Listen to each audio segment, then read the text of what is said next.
I want to complain about Christian nationalists with baseball bats wrapped with razor wire showing up at LGBT, or more specifically, this rise of, Christian nationalism and this anti-LGBT activism, which when I was thinking this through, I was like, classic beat up everyone who's different guy Christ.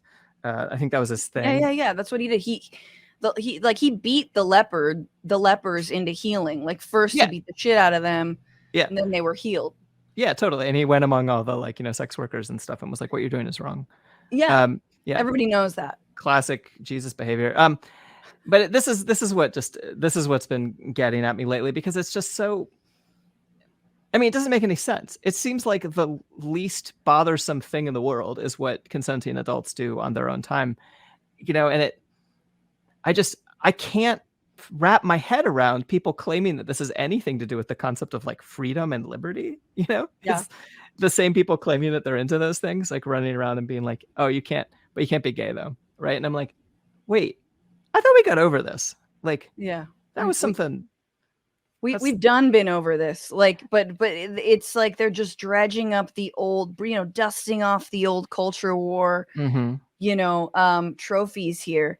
I love the idea that you would go to a drag show and not immediately be charmed by the drag show and be like, I hate this. This is terrible. And it's just like everyone's just being fabulous and looks amazing and like is dancing and lip syncing. And you're like, nuh-uh.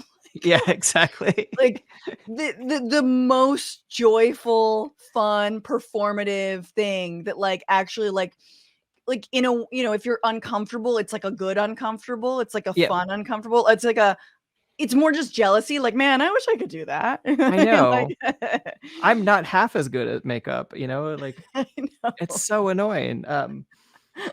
Yeah. And maybe a lot of it is that jealousy, of people's makeup skills. It is. I definitely think I think everyone should be able to wear like a full beat of makeup. Like you don't have to do it yourself, but just know what that feels like. And also like wearing dresses is healthy for everyone to be able to do. It's just, it feels good.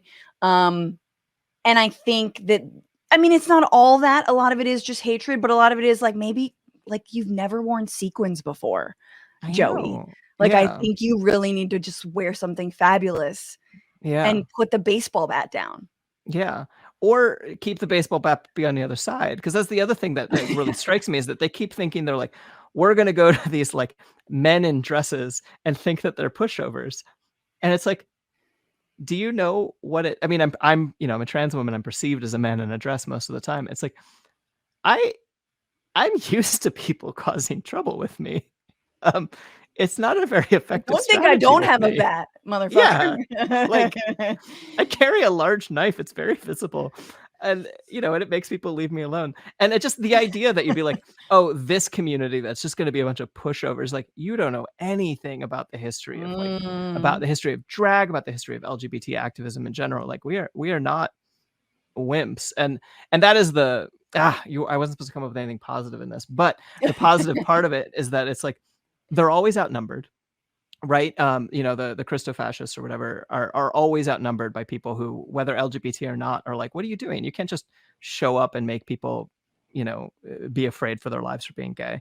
And also, like, they get scared off because fascism, the coward's ideology, and we're not scared of them. I mean, individually at moments here and there, it's not nice, but so that's what I would like to complain about, is these fucking. I think that's good. Losers.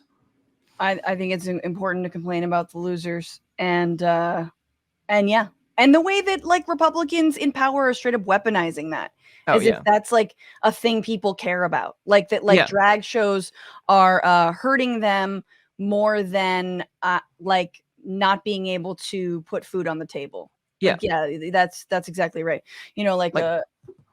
Like as if someone with like a glittery, like amazing nail hand is like just taking the bread out of their baby's mouth. Yeah. And I live in a rural right-wing area, right? I live in West Virginia. I live rurally. And, as soon as I met my neighbors, like, I don't think they read me as trans, but my rural neighbors, as soon as I met them, who I'm sure vote Republican, and they come up and they're like, just subtly letting it know that it's okay that I'm gay. And they're like, oh, that's, like, they're like, oh, I have a gay friend, or like whatever it is, it's like, because You can sense that they're like kind of proud. yeah, exactly. And it's like one of those things where if I was in a big city, I'd be like kind of annoyed, being like, oh, you're just, virtue signaling to me or whatever. But I'm like, Right. no, I just moved to this this very rural area. I'm No, totally it's fine with my neighbors doing this to me, you know. totally. That's really funny. Yeah, my neighbor told me I should go to church in order to meet boys. And I'm like, huh, that's okay. What's going on, Frantifa? If you haven't already, subscribe to this channel right now. Hit that button. And also, you can become a patron and support the show every single week. Get access to bonus episodes and exclusive merchandise. Patreon.com/bitchuation room. Do